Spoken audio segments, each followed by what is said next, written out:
Darlings, Kardashians, and magicians, welcome to Discovering the M.O. Sessions. This is Evelyn Moore talking, here to welcome you to a Dead Slide Society production, hosted by that charming Benny Slade. I hope you enjoy this session. I know I always do. Welcome back, everybody, to another season of the M.O. Sessions. I am your host, Benny Slade. And I am so happy that you guys are here for season 2. This episode is going to be a fun episode. It's a continuation of an episode I had from season 1 called My Favorites. There were a couple that I missed out on the first season, so I'm happy to be here recording a second season thanks to you guys for your listening enjoyment. Real quickly, before we begin and jump into the episode, I just want to say thank you guys, our listeners, the magicians who have reached out to me, the Kardashians that have reached out to me. It's been, what's the word? Overwhelming and humbling at the same time, if that's even possible. When I started this, a lot of people that know the story who are listening know I wasn't supposed to start this until this year. 2021 was supposed to be the year that the MO Sessions was going to be created. And 2020 was really supposed to be a year of me getting everything together, getting the equipment together, the recording equipment together. I had no intention of doing a membership. Everything that you see now is strictly from almost a survival instinct of telling myself that, now COVID happened and I'm at home. And I think I've explained this in one of my other episodes. But, I was raised in a family where survival instincts were always a thing. Not that like it doesn't apply to like being poor or anything like that, but it was always like my grandfather lived to be 94 years old and he was always busy. I mean, he lived to be 94. He stopped working at the age of 93. And I think a year or two before that, he had just leased a brand new Mercedes for himself and was driving himself to and from work. So, when you have a image of something like that in your life, and my father as well, he is in his mid 60s and he's still working. Most 60-year-olds are wanting to retire or do whatever, but everybody's different. But for me, coming from a family where I'm seeing strong influenced men, just continuously just grind all the time. It's not just like in my family, it's my extended family too. Like the amount of people who I have in my family doing things and the industries they're in requires them 24/7 attention and to be present in different moments. When you're with your family, you're present in that moment. And when you're doing whatever, you're present in that moment. So for me, doing the MO sessions wasn't supposed to happen until this year. COVID happened and it was like, well, shit. Well, I might as well go ahead and bite the bullet and start it. I had no plan. I was in the middle of planning, like the very beginning of the MO sessions. Originally, it was supposed to be me and a previous friend, Chad Kidd, who, we had been sessioning pretty much all of quarantine. And I said to him, this would be a really good podcast, like us just going back and forth. Some weeks went by and we both decided maybe not. Maybe that's not the way to go. But I saw something there, and the MO Sessions, he has been a huge buildup for the MO Sessions behind the scenes. And more recently, I have decided to continue the MO session solely without his help, which is interesting because it allows me, it's continuously a learning curve for me. Because whereas I was able to collaborate with somebody and have ideas and whatnot, I decided to just kind of go solo only because I have so many things going on with the MO sessions that it's hard to kind of keep up with Chad's schedule and what he's got going on in his life. So, I mean, I don't think it's going to make really a difference to the listeners because, I mean, still I'm pushing out the same content. But I just wanted to thank you guys and all the supporters who have emailed me, texted me, called me, DM'd me, people who have joined my Discord, which we'll talk about in a second, or somewhere in this episode. They just have nothing but nice things to say. I have gotten the occasional, rude comment, excuse me, about the podcast and it being not what needs to be in the industry and this and that sort of thing. And there's always somebody who wants to put their 2 cents in. And that's fine. I'm always open to hear everybody's opinion. But I strongly disagree. So here we are, season 2 of the MO sessions, and I'm happy to be back. Thank you guys for spreading the word around about, this podcast to other magicians. And I'm just happy that you guys are getting a seat at the table here at the MO sessions. As I grow through this journey, whether it be positive or negative feedback, I'm happy you're here. I'm happy you're listening, and I'm happy we're back at it. A few things I'd like to announce that are different. Excuse me, let me have a drink of water. I don't want it to turn into a mini ASMR for you guys. So our membership is available through our website.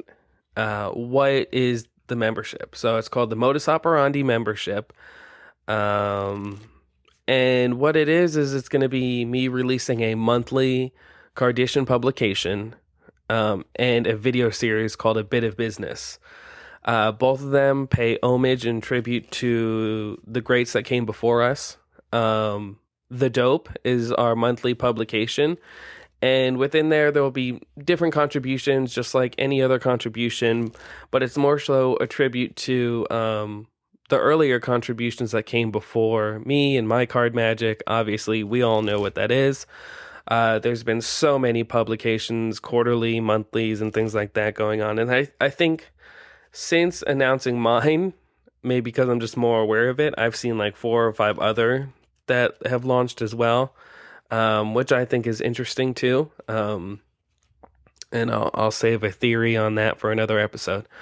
And then we have A Bit of Business, which is going to be a short video series. And to be completely transparent, I have equipment being shipped in. We are growing. I'm a growing podcast. I'm a growing host to a podcast. So it's one of those things where it's not going to be perfect. And for the time being, I'm doing it off of my iPhone, which shoots 4K. I mean, I don't think you could ask for much more. And it gives me the opportunity, if I want to record something on the go, I'm able to do that. Excuse me. So, so A Bit of Business, The Dope, all available through our membership. We do have special rates. So this is something that everyone keeps getting kind of confused about, is that there are special rates. What are they? So there's the early bird special, which I believe is $9 and is limited to 5 people. We have 3 people who have signed up out of the 5, meaning there's 2 spots left. After that, it goes to the early bird special, which I believe is $15, I believe. And same thing, it's limited to 5 people. And then it just goes, after that, it goes to the standard rates to have a seat at the table. The different tiers, seat at the table, early bird, and then a seat at the table, early bird, and then just your regular a seat at the table. So regularly, it would cost the people who want to join up for the membership, it would cost them $20 a month. And that's with the expectation of not just getting A Bit of Business and The Dope, but it's pretty much where all of my content will live. I've gotten a lot of backlash for it. Like, why can't you just post on Facebook, or why can't you just post on Instagram? And it's because I don't believe that's where my magic should live. And I'm sharing things that technically, if it were other magicians doing it, you would pay for it. I mean, I'm not going to share the good stuff and not have respect or due diligence to those who put it out. So, the first bit of business that I announced the other day is going to be with Frank Garcia. I might turn it into a series. I'm not quite sure. A series within a series. What a concept. But I'm gonna go over some effects that I wrote in the magazine. I have an article in The Dope called "A Bit of Business," and it talks about my throat is really dry. Excuse me for a moment. It talks about Frank Garcia and his influence on me. Frank Garcia, I talk about it in my favorites part 1 about how Frank Garcia has been a huge influence on my magic. So anyway, I talk about it in the magazine, and then the video series is correlation with the article that will always be in the magazine. I also will announce I'm working on some merchandise, and it should be fun. It's just another way for those who don't want to join the membership, and for those who just don't want to do a flat out, donation, that's okay as well. I think there should be an incentive to it. So I'm working on some merch. That way you buy your merch and it gets shipped to you, and a percentage of it goes to the podcast. So it's everybody wins. You get something, the podcast gets something. I will be very transparent and say the money that is being donated to the podcast does not line my pockets. I know that sounds very like, oh, okay. But no, I'm not in this for the money. I want to grow this to be the Kardashians podcast, the Kardashians company. I have lots of plans for the MO sessions that they don't exist right now. I'm not going to share them with you. You'll just wait and see if it happens. But they don't line my pockets. They directly go back into the MO session. So all the donations I got from season 1 and all the contributions and things like that, and the membership, everything that comes from that is helping me grow the MO session to be the best that it can be, so I can deliver it to you in the best way possible. That's the only way I know how to do it, and that's the only way it's going to get done. I'm not in it for the money. If I was in it for the money, I think I would have sold out already and tried to pitch this to a magic company and try to get sponsors and endorsements, and we're not doing that. This is my child, and we're going to grow this as much as possible. All right, so let's go ahead and jump right into the episode. I just wanted to go over that quick stuff like that with you guys. One of the things I will say at the end of the show, I'll kind of let you guys know where you can get in touch with me and where I hide out, because lately I've been not wanting to be on social media. So today's episode is about my favorites. Part 2, I missed a couple from part 1. I don't know how I missed them, or maybe it was a scheduling thing. But one of my favorites that I didn't mention in part 1 is Martin Nash. I'm not quite sure why I didn't mention his name in part 1. But Martin Nash, unbelievable. The Charming Cheat. I mean, those hands are just, they're crazy. I've seen all of the footage that he has out. Excuse me. I know that's probably like blowing up in your ears. I apologize. Martin Nash's footage that he has on camera is great.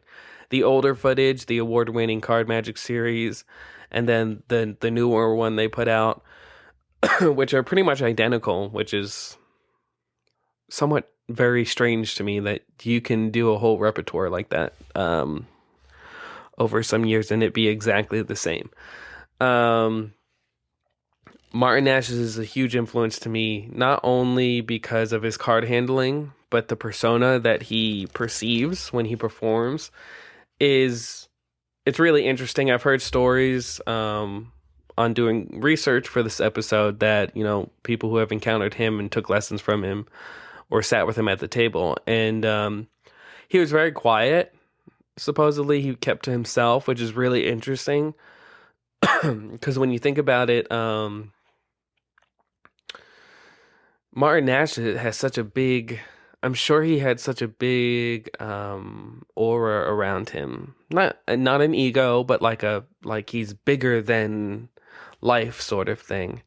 And when he performs with cards, it just shines through. You know, you can just tell like he's just totally present when he performs. So to hear that he was quiet and kind of kept to himself, and every now and then, you know, obviously he socialized, but for the most part, he was a quiet guy. He just, I don't know if maybe it just wasn't much to say or what it was. But I found that interesting, having the charming cheat, you know, fool the hell out of, you know, every audience that he went and performed for, to being a quiet guy behind the scenes, which is okay. Which is a really interesting point because his character, the charming cheat, which I think a lot of people have a hard time distinguishing whether or not the charming cheat is the character or not. For the new schoolers, I think the older generation who had the ability to meet him and such knew that. You know, that was just common sense. But I think that's a really big problem right now in the magic industry, which I'll do another episode about. But Martin Nash going into his technical sleight of hand is crazy. I mean, when I watched his videos, so for those who have been listening know that I'm a really big Ed Marlowe student. I read a lot of Marlowe stuff. I have since the last time I recorded for season 1, and now the amount of manuscripts that are very hard to find. Marlowe's magazines, the Unexpected Card Book. What else? I think today I'm supposed to be receiving another one. That's how dedicated I am to Ed Marlowe's work. I know you're like, oh well, you buy this stuff, but do you read it? Yeah, I do. The Unexpected Card Book was kind of hard to read because it's very technical. Some great stuff in there. I plan on diving into it, but Martin Nash, when I read his Nash trilogy, that is something I can read cover to cover. Unlike Ed Marlowe, where it's like you got to pick one thing and focus on it and study it and then move on to another thing. But with Martin Nash, I can really get into Martin Nash's books. After I saw his videos, I saw that lecture that Marietta, I don't know if he put it out, but I know it's on his website. He sells it. It's the lecture and the show, and I thought it was really interesting to see Martin Nash kind of older, a little bit older. But it's funny how, like, you know, Daryl was in the audience. Who knows who was in the audience, right? Like, I can only imagine. But when you see all the videos behind him in the books, that's what intrigued me. Like, videos, we'll find the videos, like, right? They're out there somewhere. But the books, my obsession with books is amazing because I want to know. I want to learn these things. Like, where do I find it? And I came across the Nash trilogy from a private collector, and I just knew I had to have it. So I picked it up, started reading it, and all I'm going to say is for those who have read it, know what I'm talking about, and if you don't, it took my card magic to a different level. And at that time, which was only a few months ago, I was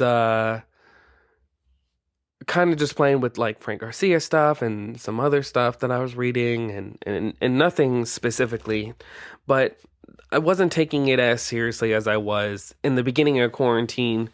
You know, the fire kind of got dim a little bit, if that makes sense. Not that I was bored with it. It was just like there was so much stuff that I'm learning at one time. Like, a lot of people think it's a lot of BS when I say it, but like literally, I would be going through 4 to 5 books a day, all because of like multiple shift stuff, and then I would find like all these resources on multiple shift, and I would play with them and kind of like understand them, and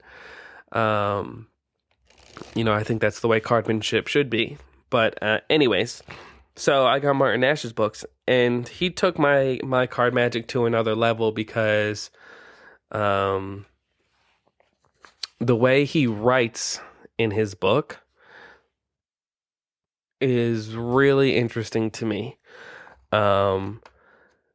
he takes it very seriously. Well, he does it in the videos as well. So like if you watch like the award-winning card Magic, when the first thing he talks about after he recites his poetry, which is fantastic in itself, he talks about stop ruining your cards and focus and practice on soft shuffles. And I'm sitting there like, what the hell is soft shuffles? And then, it's almost like, like my grandfather telling me that, like, this is the way you do it. This is the way it needs to be done. You're better off doing it this way. And all of a sudden you see Martin Nash, pull out, cards and soft shuffle them. And I was like, why the hell would you soft shuffle? And then he explains, because it's going to ruin the hell out of your deck. And he, showed the deck like with soft shuffles and without. And I was like, wow. Like, I never really thought about like respecting the amount of respect he has just for like pieces of paper, right? So then I got the Nash trilogy and read it. And in the intro, for those who know, he talks about how serious of a student we should be as we read through his books. And I really sat there and I was just like, wow. Like this is the sort of text that I enjoy, because it continuously emphasizes the fact that some magicians think of cards as props. And yes, they could be props, but Martin Nash never performed with anything else to my knowledge except a deck of cards. He wrote books about it. Well, books were written on his work. And he's been on video. And in five, let me think, 5, 6, I think 5 or 6 DVDs of him just handling cards, various sleights, moves, routines, effects, whatever you want to call them.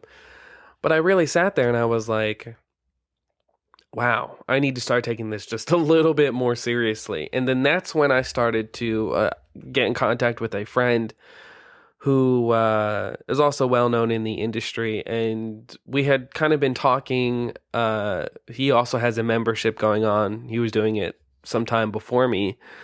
And we always compare notes because we're so adamant about like how, like, what are we putting out? Like, what are we putting out? Is it of good quality? And is it like we need to be doing better, right? So meeting Martin Nash really like did that for me.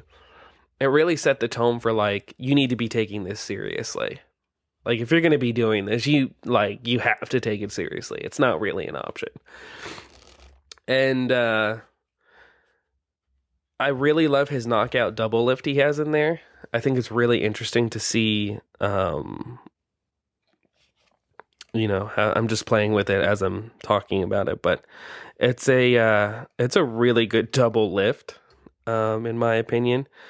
I think it's a fairly simple one. And then he has that moment where after he gets the 2, and you're welcome to follow along, follow the bouncing ball. Where he gets he does the, I can't talk. I don't know why.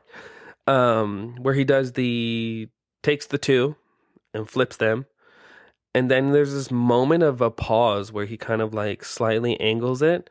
And then he takes it on top of the deck in the thumb and the first finger and just kind of rests it there. Like just to prove that that's like one card. And then he just takes it and flips it back over. And I think that's great. And obviously he goes into a whole bunch of other stuff with it, more flourishy stuff, which is great.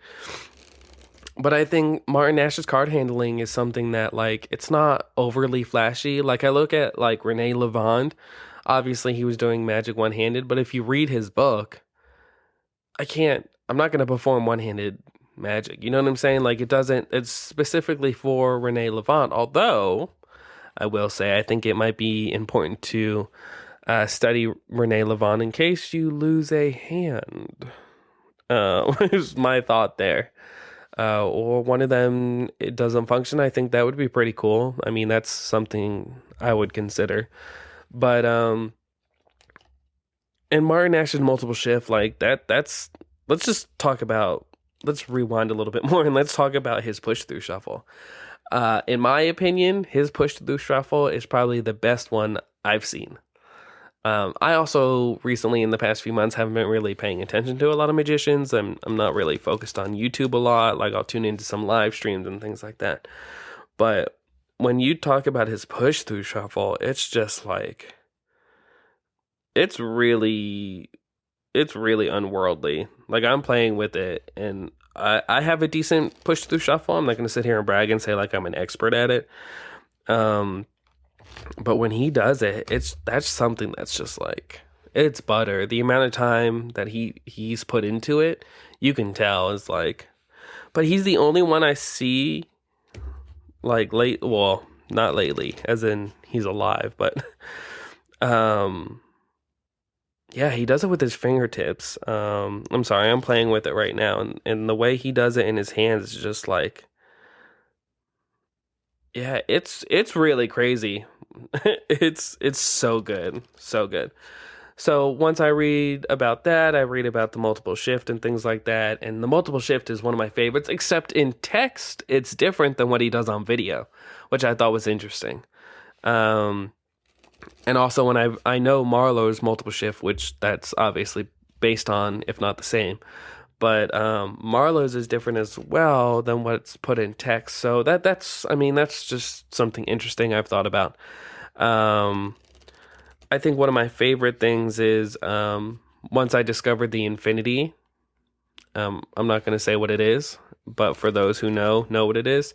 I don't know if it's implemented a lot, and so about a month ago, I was on the hunt for Infinity Power by John Rockerbomber, which is a book all on the infinity principle.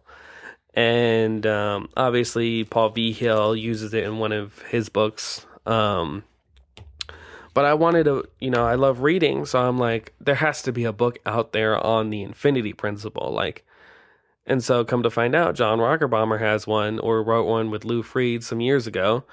And I was on the hunt, and I was like, oh, I want to learn more. And I watched the video. Everyone's like, watch the video. Excuse me. And yes, it is on the video, but I'm so hard-headed, and I'm so curious to know if there's something different in the book. Lo and behold, someone who I do not know, who's very kind and very gracious, sent me a copy. And I had reached out to John, and I said, hey, because I met John earlier this year, so he gave me his email, which is, I'll talk about that in another episode maybe. But I sent him an email and said, John, I'm looking for Infinity Power. Do you know where I can find a copy? Do you have an extra copy? Do you know someone who has an extra copy? No. Let me see if Lou Freed has one. And then he sent me some excerpts from the book, and said, if you're looking for this book, keep up the good work. We need more serious card students like that. So again, it emphasizes the fact that, like, I'm not just out here dilly-dallying, right? Like, I tell my wife all the time, like, the amount of things that have happened so far in 2020 and 2021, even now, it's just by being myself. I'm not a character. I am me. And I think that's what's so important.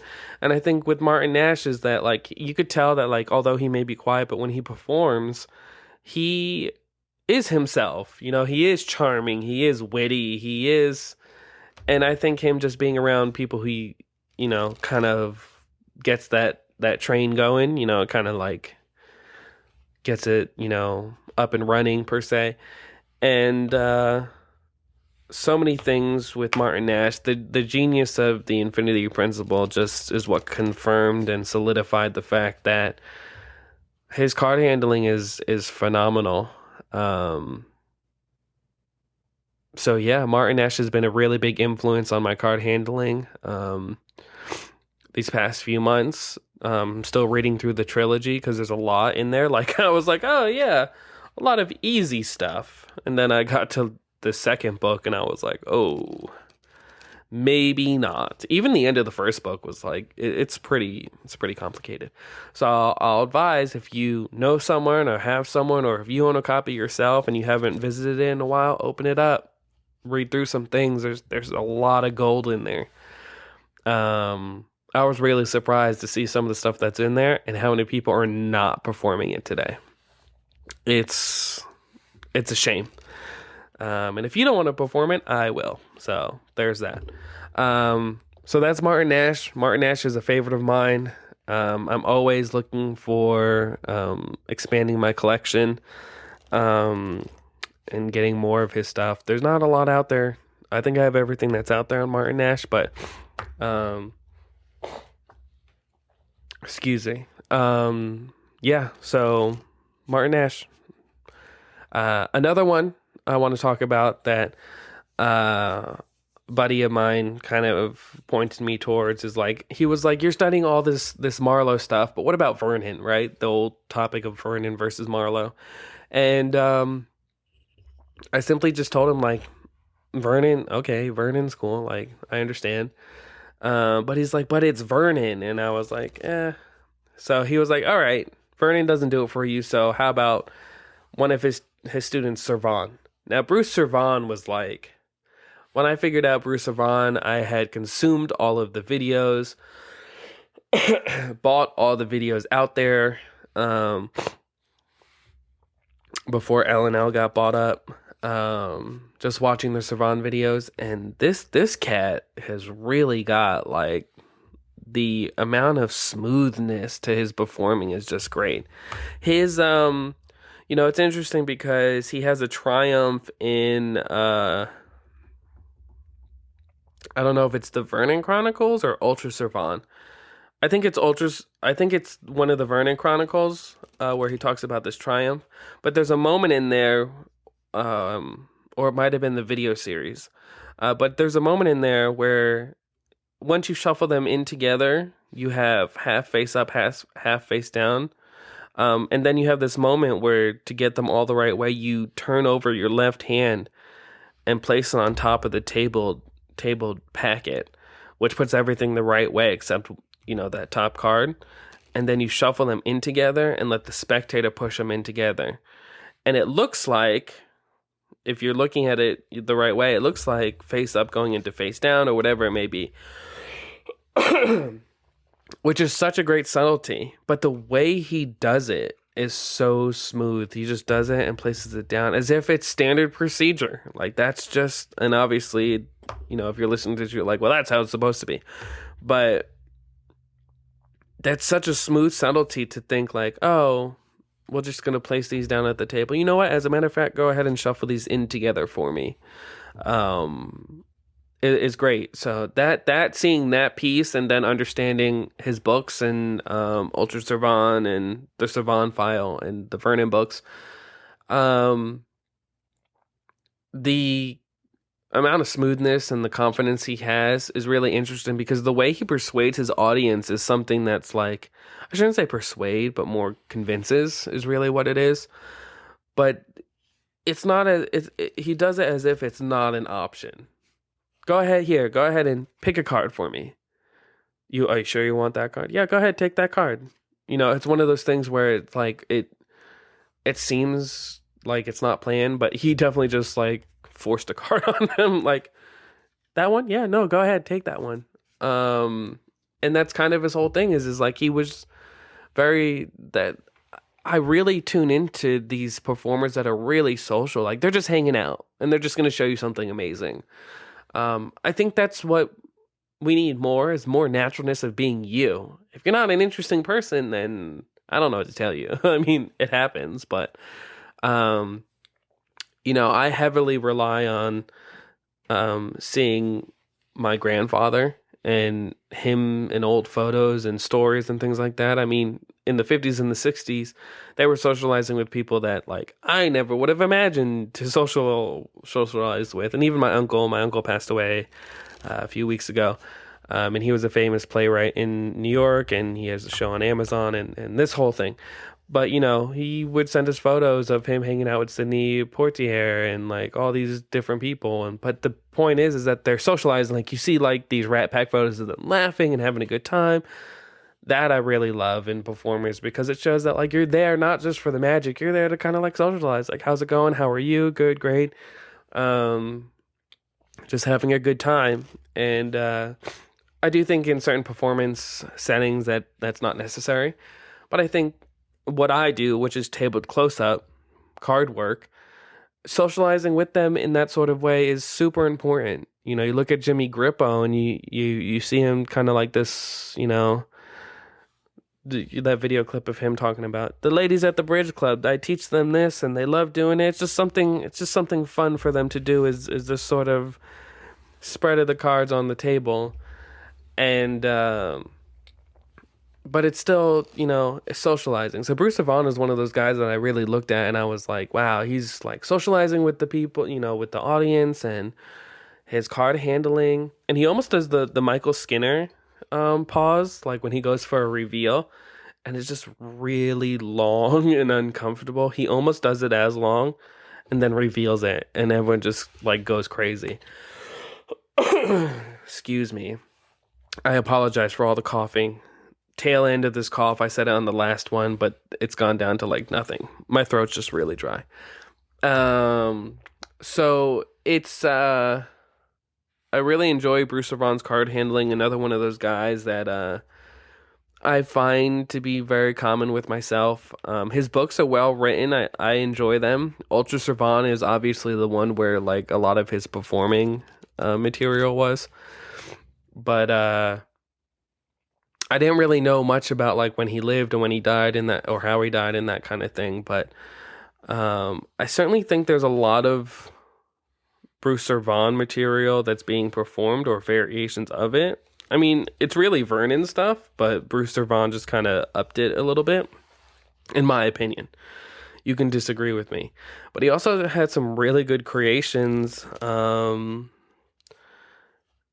that I think are pretty genius. That's what I also enjoy seeing is like when magicians from other students or mentors kind of create their own thing based off of their mentor's principles. You know, like Ring on a Stick, I hear he did, but it wasn't the way Vernon did it. It was apparently he took the rings. He has 3 people for rings, and he put them on the wand, and then they all linked on the wand. And then as he would tip the wand over, they would unlink in the spectator's hand. Like, what? What's going on? I haven't seen the video footage of that. I don't know if there is video footage of it. But like, what's going on? But I mean, Ring on a Stick or Ring on a Wand. I know that was one of Vernon's favorite effects to do. But yeah, I really enjoy Bruce Vaughan. I really enjoy discovering these guys. Trying to think of it, if I have any other thoughts or comments on Bruce Vaughan. He was a really snazzy dresser. I think he was very dapper all the time. If you don't know, so I will say like Martin Nash, if you don't know where to start with Martin Nash, Mir Yedid at mymagic.com, he has videos of Martin Nash. I think he might have Bruce Vaughan video, maybe. If he doesn't, LNL did have them. I don't know. You know what? Vanishing Ink just came out with the Ultra Servan instant downloads, which I have not seen, surprisingly, because they weren't on LNL at the time. So that's really interesting.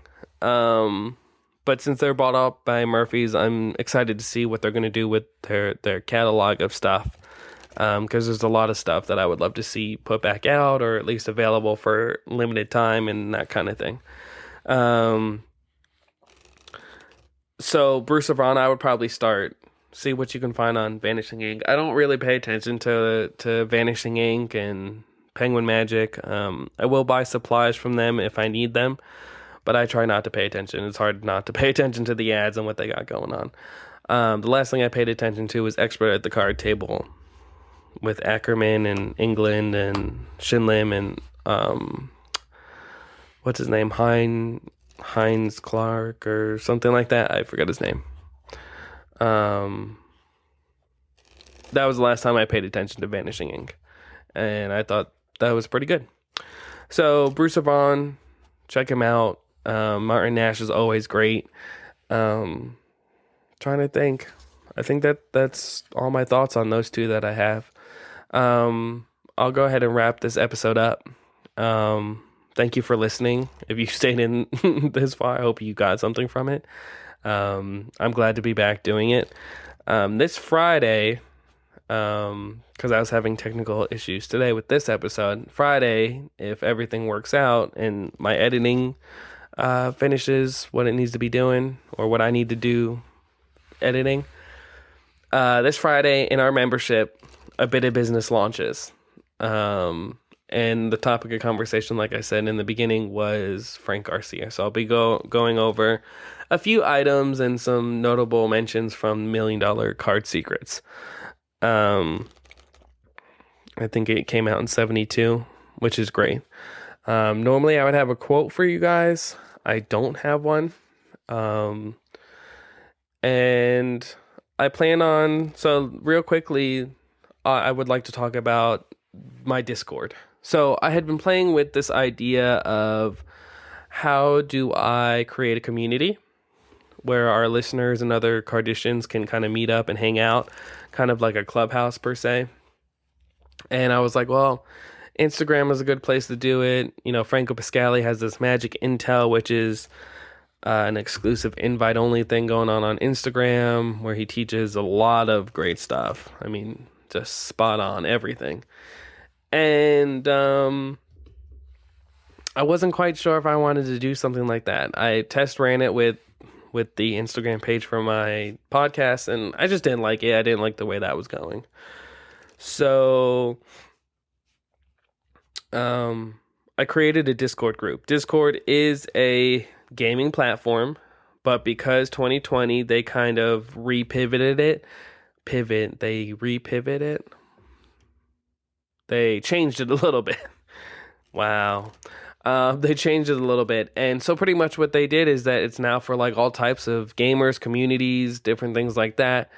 They even talk about like there are people who are doing book clubs in there. There are businesses that like instead of using Slack or Microsoft Team or whatever it is, they're using Discord. I mean, you can video chat in there. You can voice call in there. You can have different sections and things like that.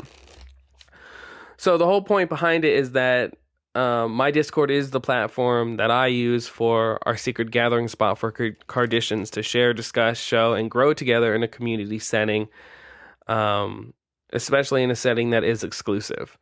We have video sessions with members talking pretty much everything card magic and sharing, discussing theory, sharing our favorite card magic items, routines, or what have you.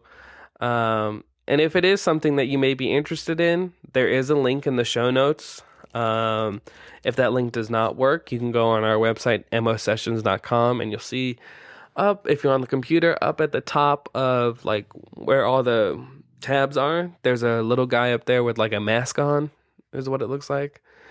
You just click on it and join and fill out your information. I have had a few people not want to join because they're asking for like birthday but my advice is to join. They don't send me emails. That's the amazing part about it, is like I thought there was going to be like they're going to ask me for my email and phone number and this and that, and like they're going to blow up my emails. I have yet to receive one single email.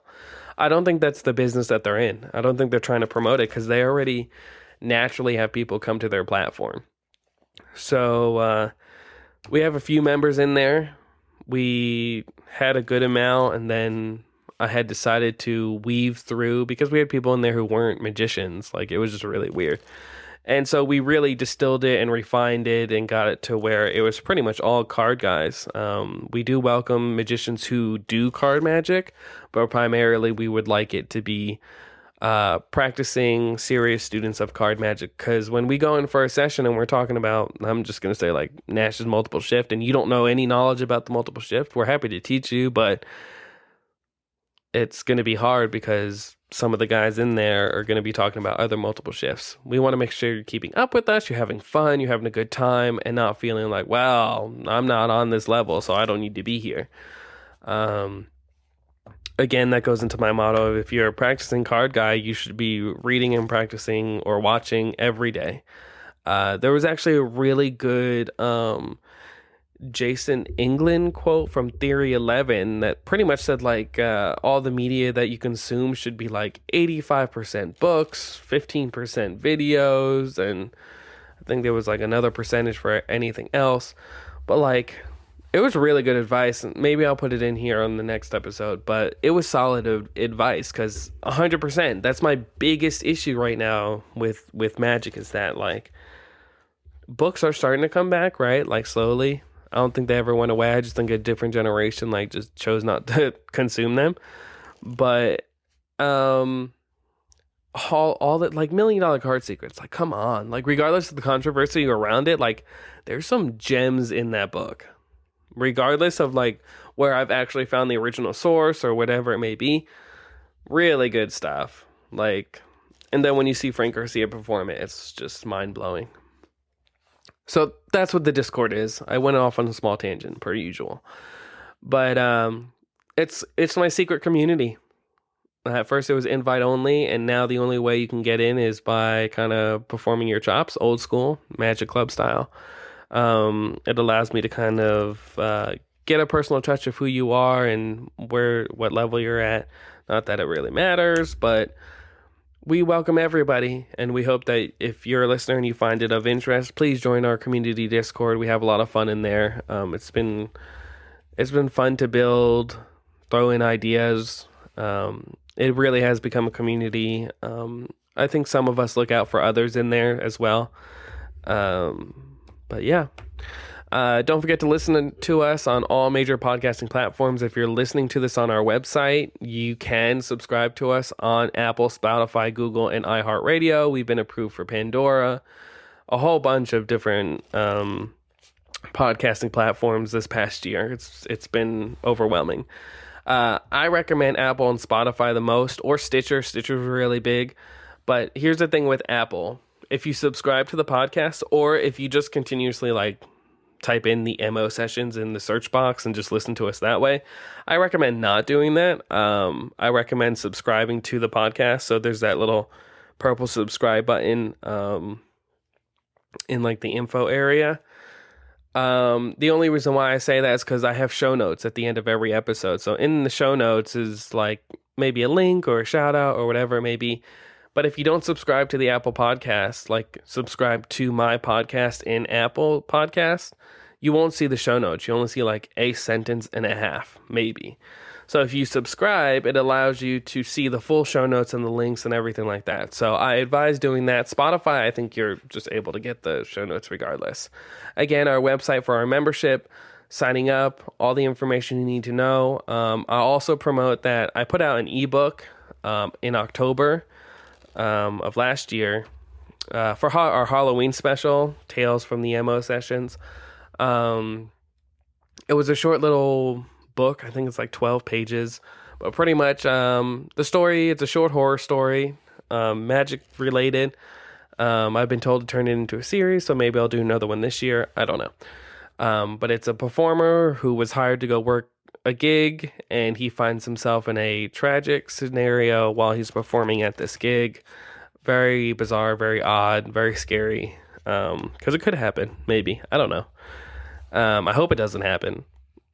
All of that. MOSessions.com. It's on our store. Our membership availability is on there. Get those special rates if you're interested in joining up. I think it's super important to get them while they're still there. Or you're going to be paying $20 a month. Which is still pretty cheap. Thank you guys so much. I appreciate all of the support, everyone who's reached out, and I'm looking forward to sharing more content with you through our membership, and I'm excited to be doing more episodes on here. The next episode I have coming up, I'll be talking about various things. Thank you guys so much, and I'll let Evelyn Moore do her thing. This has been a Dead Slide Society production. For more information, visit us on Instagram or Facebook at MO Sessions 52.